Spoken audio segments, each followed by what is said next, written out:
আসসালামু আলাইকুম ওয়া রাহমাতুল্লাহ। নবম শ্রেণীর সুপ্রিয় শিক্ষার্থীবৃন্দ, বনশ্রী আদর্শ বিদ্যানিকেতন স্কুল কর্তৃক আয়োজিত বিএবিএস অনলাইন টিউটোরিয়াল ক্লাসে তোমাদের স্বাগতম। সুপ্রিয় শিক্ষার্থীবৃন্দ, আজ আমি তোমাদের রাইট ফর্মাল ভার্বসের পার্ট 2 তারপরের অংশটুকু আলোচনা করব। শিক্ষার্থীরা এদিকে দেখো, বোর্ডে তাকাও। রুল 9, সাধারণত এন্ড দ্বারা যুক্ত দুই বা ততোধিক নাউন বা প্রনাউনকে একত্রে প্লুরাল ভার্ব ধরা হয় এবং এর পরের ভার্বও প্লুরাল হয়। অর্থাৎ রাসেল এবং রোবেল দুইটা নাউন এন্ড দ্বারা যুক্ত হওয়ার কারণে তার পরের ভার্ব কি হবে? প্লুরাল হবে। তাহলে দেখো শিক্ষার্থীরা, কি হবে? রাসেল অ্যান্ড রোবেল, তারপরের ভার্ব কি হবে? প্লুরাল হবে, কারণ এখানে রাসেল এবং রোবেল দুইটা নাউন এন্ড দ্বারা যুক্ত হওয়ার কারণে তারপরের ভার্ব প্লুরাল হবে। আর ফ্রেন্ডস, এভাবে যে কোনো নাউন বা প্রনাউন যদি এন্ড দ্বারা যুক্ত হয় তাহলে তারপরের ভার্ব প্লুরাল হবে। শিক্ষার্থীরা দেখো, তারপর রুল 10, এন্ড দ্বারা যুক্ত একাধিক নাউন যদি একই বস্তু বা একই ভাব নির্দেশ করে তবে তার সাবজেক্ট ও ভার্ব উভয়ই সিঙ্গুলার হয়। অর্থাৎ কি বলছে? এন্ড দ্বারা যুক্ত একাধিক নাউন যদি একই বস্তু বা একই ভাব নির্দেশ করে। দেখো এক্সাম্পল এখানে কি দেওয়া আছে? স্লো অ্যান্ড স্টেডি, একই ভাব নির্দেশ করার কারণে তার পরের ভার্ব কি হবে? সিঙ্গুলার হবে। দেখো,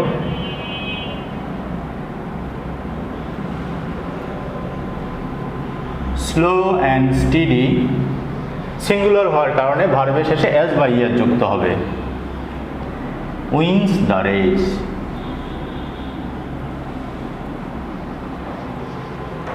তাহলে এখানে আমরা কি বুঝলাম শিক্ষার্থীরা? এন্ড দ্বারা যুক্ত একাধিক নাউন যদি একই বস্তু বা একই ভাব নির্দেশ করে তাহলে তার পরের ভার্ব কি হয়? সিঙ্গুলার হয়। শিক্ষার্থীরা আমরা চলে যাই পরের রুলসে। রুল 11, সাধারণত এন্ড দ্বারা দুটি পদের আলাদা দুইজন ব্যক্তি নির্দেশ করলে দুটি পদের পূর্বে ইদি বসে এবং পরের ভার্বটি প্লুরাল হয়। অর্থাৎ এটা বোঝার সহজ উপায় হলো, দুটা নাউনের পূর্বেই কি বসতে হবে? দি থাকতে হবে। যদি দি থাকে তাহলে দুইজনকে আলাদাভাবে বোঝাবে, আর যদি দুই জায়গায় দি না থাকে, প্রথম জায়গায় দি থাকে, পরের নাউনের পূর্বে দি না থাকে, তাহলে সেটা দুইজন একই ব্যক্তি বোঝাবে। তাহলে দেখো শিক্ষার্থীরা, এখানে কি বোঝানো হয়েছে? The headmaster and the secretary of our school. Headmaster একজন ব্যক্তি, সেক্রেটারি একজন আলাদা ব্যক্তি। তাহলে দুইজন আলাদা ব্যক্তি হওয়ার কারণে আমাদের পরের ভার্ব কি হবে? প্লুরাল হবে। অর্থাৎ the headmaster and the secretary of our school are অথবা ওয়ার, দুইটা যে কোনো একটা প্রেজেন্ট অথবা পার্ট যে কোনো ভার্ব হবে। তাহলে আমাদের এখানে আর বা ওয়ার যে কোনোটা বসাতে পারি।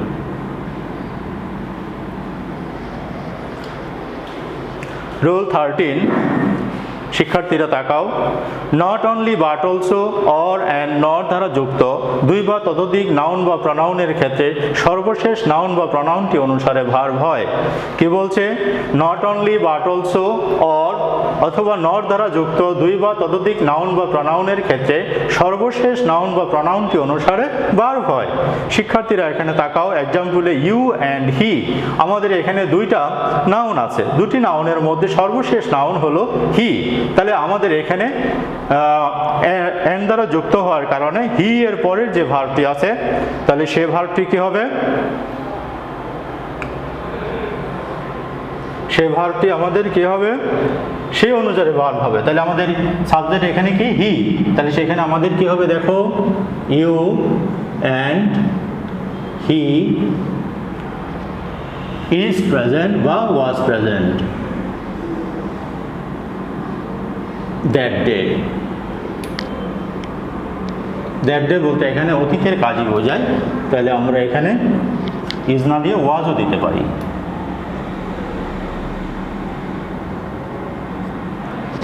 শিক্ষার্থীরা দেখো, আমরা রুল 14-এ চলে যাই। প্রিপোজিশনের ক্ষেত্রে ভার্বের জিরান্ড অর্থাৎ আইএনজি ফর্ম বসে। শিক্ষার্থীরা আমরা পার্ট 1-এ জিরান্ড কি বলেছিলাম? জিরান্ড হলো যেগুলো একসাথে ভার্ব এবং অ্যাডজেক্টিভের কাজ করে। তাহলে কিভাবে হয় দেখো, প্রিপোজিশনের পরের ভার্বটি জিরান্ট অর্থাৎ আইএনজি ফর্ম বসে। তাহলে আমাদের দেখো শিক্ষার্থীরা এক্সাম্পলে দেওয়া আছে উইদাউট প্রিপোজিশন, তারপরের ভার্ব আছে স্টাডি, তাহলে পরের ভার্বটি কি হবে? আইএনজি হবে অর্থাৎ জিরান্ট ফর্ম হবে।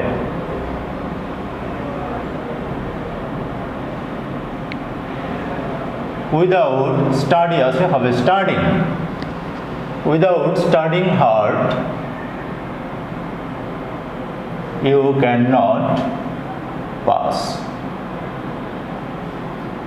শিক্ষার্থীরা আমরা এখানে কি শিখলাম? প্রিপোজিশনের পরের যে ভার্ব থাকবে সেই ভার্বটি কি হবে? জিরান্ট হবে অর্থাৎ ভার্বের প্রেজেন্ট ফর্মের সাথে আইএনজি হবে। শিক্ষার্থীরা আমরা চলে যাই পরের রোল 15। সিম্পল সেন্টেন্সে উল্লেখিত দুটি কাজের মধ্যে একটি কাজ আগে ও অন্য কাজটি অপেক্ষাকৃত পরে হলে যে কাজটি আগে হয় তা বোঝাতে প্রেজেন্ট পার্টিসিপল অর্থাৎ ভার্ব প্লাস আইএনজি বসে। শিক্ষার্থীরা আমরা এখানে আরেকটা ফর্ম শিখব, প্রেজেন্ট পার্টিসিপল। তাহলে দেখো এখানে কি হবে? পরের যে কাজটি এখানে কি বলা হয়েছে? সিম্পল সেন্টেন্সে উল্লেখিত দুটি কাজের মধ্যে একটি কাজ আগে ও অন্য কাজটি অপেক্ষাকৃত পরে হলে যে কাজটি আগে হয় তা বোঝাতে প্রেজেন্ট পার্টিসিপল হয়। তাহলে কোন কাজটা আগে হলো আমরা দেখি এক্সাম্পলে, I went to bed learning my lesson. তাহলে শিক্ষার্থীরা এখানে দেখা গেল আগে আমি পড়া শেষ করেছি, তারপর আমি বিছানায় গিয়েছি। তাহলে আমাদের দেখো এখানে কি হবে? আই ওয়েন্ট টু বেড, আমাদের মূল ভার্ব আছে লার্ন, তার সাথে আইএনজি হবে লার্নিং মাই লেসনস। অর্থাৎ আগে যে কাজটি হবে সেই কাজটি কি হবে? প্রেজেন্ট পার্টিসিপল ফর্ম হবে অর্থাৎ ভার্বের সাথে আইএনজি হবে। শিক্ষার্থীরা আমরা পরের রুলসে চলে যাই, রোল 16। এখানে দেখো cattle, people, public, police, dozen, poultry, gentry, mankind ইত্যাদি সাবজেক্টগুলো দেখতে সিঙ্গুলার হলেও এদের পরের ভার্ব সবসময় প্লুরাল হয়। এই যে ভার্বগুলোই থাকুক তারপরে যে ভার্ব হবে আমাদের সেই ভার্বগুলো কি হবে? সিঙ্গুলার হবে। ক্যাটল ভার্ব তাহলে হবে is grazing in the field। তাহলে শিক্ষার্থীরা এই শব্দগুলো এখানে যে শব্দগুলো দেওয়া আছে এই ওয়ার্ডগুলো বা শব্দগুলো যদি আমরা একটু খেয়াল করি বা একটু মাথায় রাখি তাহলে এটা আমরা করতে পারবো। শিক্ষার্থীরা আমরা চলে যাই পরের রুলসে, রোল 17। দেশের নাম, বইয়ের নাম দেখতে প্লুরাল হলেও এদের পরের ভার্ব সিঙ্গুলার হয়।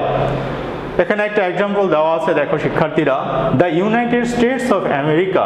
হ্যাঁ, একটা দেশের নাম দেখতে দেখো এখানে প্লুরালের মতো মনে হয়, কিন্তু প্লুরাল মনে হলো তার পরের ভার্বটা কি হবে? সিঙ্গুলার হবে।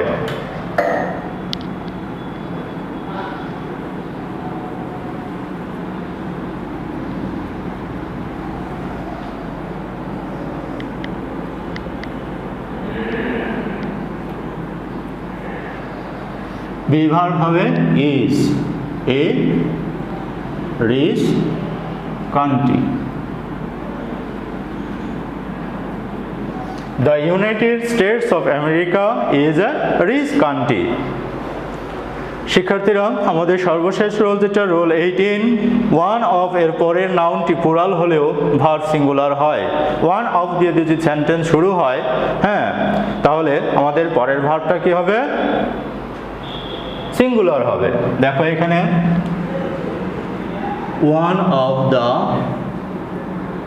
বয়েজ, যদি এখানে বি ভার্ব থাকে present, one of the boys, আমাদের এখানে ওয়ান অফ দ্যার দিকে লক্ষ্য রাখতে হবে। বি ভার্বের আগে যে বয়েজ আছে তার দিকে লক্ষ্য করলে ভুল হবে শিক্ষার্থীরা। ওয়ান অফ দিয়ে যদি শুরু হয় সেন্টেন্স তার পরের ভার্ব কি হবে? সিঙ্গুলার হবে।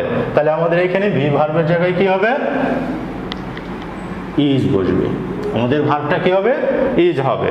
সুপ্রিয় শিক্ষার্থীরা, রাইট ফর্ম ভার্বসের যে রুলসগুলো নিয়ে আলোচনা করলাম, তোমরা এক্সারসাইজ বুক থেকে আরো অনেক রুলসগুলো আছে সেই রুলসগুলো তোমরা আলোচনা করবে। তারপরের অংশে নিয়ে আসছি এক্সারসাইজ নিয়ে শিক্ষার্থীরা। তারপরে সুপ্রিয় শিক্ষার্থীবৃন্দ, চলো আমরা এক্সারসাইজ নিয়ে আলোচনা করি। দেখো আমাদের কোশ্চেনে এরকম দেওয়া থাকবে, complete the following text with the right form of verbs given in the box. সুপ্রিয় শিক্ষার্থীবৃন্দ, তোমাদের পার্ট 1-এ বলেছিলাম যে আমাদের এই 4 নম্বর রাইট ফর্ম অফ ভার্বস বক্সে ভার্বগুলো দেওয়া থাকবে, হ্যাঁ, তারপর নিচে প্যাসেজ দেওয়া থাকবে, সেই প্যাসেজের অর্থ অনুযায়ী সেখান থেকে সেই সঠিক ভার্বটি বেছে নিয়ে আমাদের গ্যাপসে বসাতে হবে।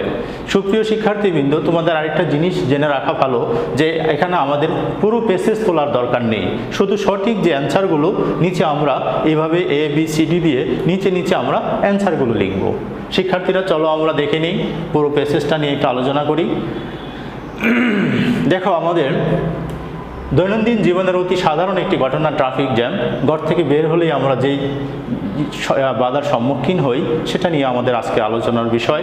সেটা ঢাকা বোর্ড 2018-এও বোর্ড পরীক্ষায় এসেছিল। শিক্ষার্থীরা চলো আলোচনায় যাই। Traffic jam is a common affair in big সিটিজ of our country. যা আমাদের দেশের বড় বড় শহরগুলোতে ট্রাফিক জ্যাম একটি অতি সাধারণ ঘটনা। ইনক্রিজিং নাম্বার অফ ভেহিকলস, এখানে আমাদের যে ভার্বটা বসাতে হবে সেখান থেকে আমাদের খুঁজে বের করতে হবে যে আমাদের অ্যাপ্রোপ্রিয়েট কোন ভার্বটা এখানে বসবে। তাহলে দেখো শিক্ষার্থীরা, increasing number of vehicles days traffic jam কি করে? সৃষ্টি করে। কি সৃষ্টি করে? কজেস, কজ আছে আমাদের এখানে। যে ভেহিকলস দেখিয়ে যদি আমাদের ভার্ব বসায় তাহলে ভুল হবে। আমাদের পুরো অংশটুকু আমাদের এখানে সাবজেক্ট বা নাউন হিসেবে কাজ করেছে। তাহলে যদি আমরা এখানে কজ ভার্বটা আনি তাহলে তার সাথে আমাদের কে এড যোগ করতে হবে। তাহলে কি হবে? Causes. Increasing number of vehicles causes traffic jam. তাহলে আমরা এখানে অ্যান্সারে লিখব CAUSES, কজেস। তারপরে দেখো আমরা পরের অংশে চলে যাই। Mainly it does in the congested areas. সাধারণত এটা জনাকীর্ণ যেখানে লোকজন বেশি সে এলাকাতেই এই ট্রাফিক জ্যাম হয়ে থাকে। তাহলে এখানে কি হবে? মেইনলি ইট ঘটা, কোনটা? অকার। অকার শব্দটা আমাদের এখানে আছে, এই যে অকার, আমাদের সাবজেক্ট ইট, তারপরে অকার আছে, তাহলে এমনি আমাদের ভার্বের সাথে এস বা ইএস হবে। তাহলে কি হবে? মেইনলি, দেখো mainly it occurs in the congested areas.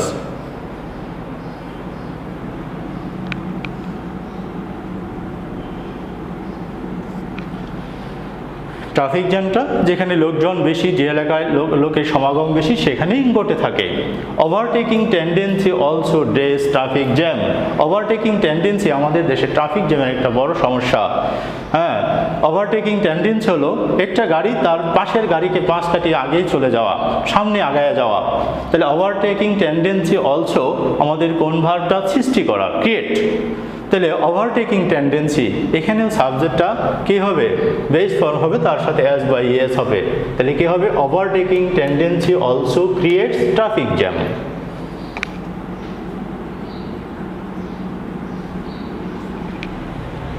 Overtaking tendency also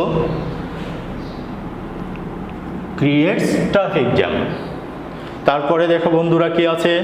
some drivers does the traffic rules. কিছু কিছু ড্রাইভার আছে তারা কি করে? ট্রাফিক রুলস অমান্য করে, ভায়োলেট করে। তাহলে দেখো এই ভার্বটা আমাদের এখানে আছে। তাহলে এখানে আমাদের সাবজেক্ট সাম ড্রাইভার্স, আমাদের সাবজেক্ট প্লুরাল। তাহলে এখানে আমাদের ভার্বের বেস ফর্মই বসবে, এখানে এস বাই এস বা কোনো পরিবর্তন হবে না। তাহলে কি হবে? Some drivers violate. Some drivers violate the traffic rules and কি করে? তারা গাড়ি চালিয়ে যায় কাউকে কি তোয়াক্কা না করে। তাহলে কি হবে? Drive carelessly. ড্রাইভ শব্দটা ভার্বটা আমাদের কোথায় আছে? এই যে এখানে বন্ধুরা, এই ড্রাইভ শব্দটা আমাদের ভার্বটা আমাদের এখানে বসবে।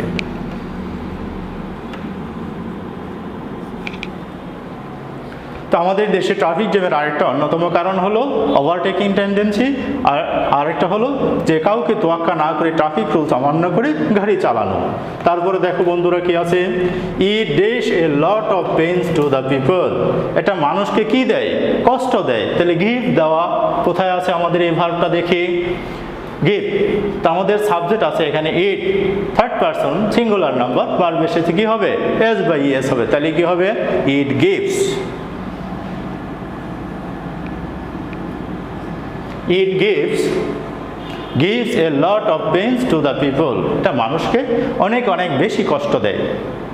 Ambulance dash patients can not dash hospital timely, অর্থাৎ এখানে অ্যাম্বুলেন্স যে বহনকারী যে গাড়ি, রোগী বহনকারী অ্যাম্বুলেন্সে রোগী বহনকারী যে গাড়ি, সেই গাড়িটা সময় মতো হসপিটালে পৌঁছতে পারে না। তাহলে কী হবে? অ্যাম্বুলেন্স এখানে আমাদের বহনকারী, ক্যারি, এখানে আমাদের দেখো সাবজেক্টটা আমাদের প্রেজেন্ট পার্টিসিপল হবে। প্রেজেন্ট পার্টিসিপল কেন হবে? এটা একসাথে তোমার ভার্ব এবং অ্যাডজেক্টিভেরও কাজ করবে। অ্যাম্বুলেন্স ক্যারি আছে, হবে carrying.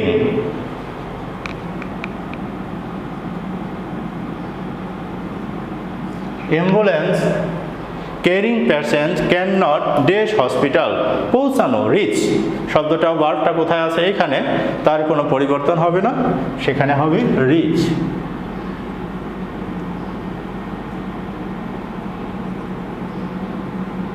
cannot reach, ambulance carrying patient cannot reach hospital timely। দেখো শিক্ষার্থীরা, পরের অংশে কি আছে? Students and office going people, students and office going people also dies due to traffic jam. Also কি? তারাও কি তার সাফার হয়, তার দ্বারা আক্রান্ত হয়। তাহলে কি হবে? Students and office going people also suffer. Suffer শব্দটা হবে, কারণ এখানে আমাদের সাবজেক্ট বা আমাদের সাবজেক্ট প্লুরাল, তাহলে আমাদের ভার্বের শেষে এস বা ইএস হবে না। Also suffer, students and office going people also suffer due to traffic jam. যে শিক্ষার্থীরা এবং যারা অফিস যাতায়াত করে তারাও ট্রাফিক জ্যামের দ্বারা আক্রান্ত হয়। The problem should be dash immediately, শুধু যদি শুড থাকতো তাহলে আমাদের পরের ভার্ব বেস ফর্ম হতো, কিন্তু বি থাকার কারণে সেটা আমাদের ভার্বের পাস্ট পার্টিসিপল ফর্ম হবে। তাহলে কি হবে? The problem should be dash immediately, আমাদের যত দ্রুত সম্ভব এই সমস্যা থেকে উত্তরণ ঘটানো দরকার। তাহলে কি হবে আমাদের এখানে বন্ধুরা? Should be solve. তাহলে সলভের পাস্ট পার্টিসিপল হবে সলভড।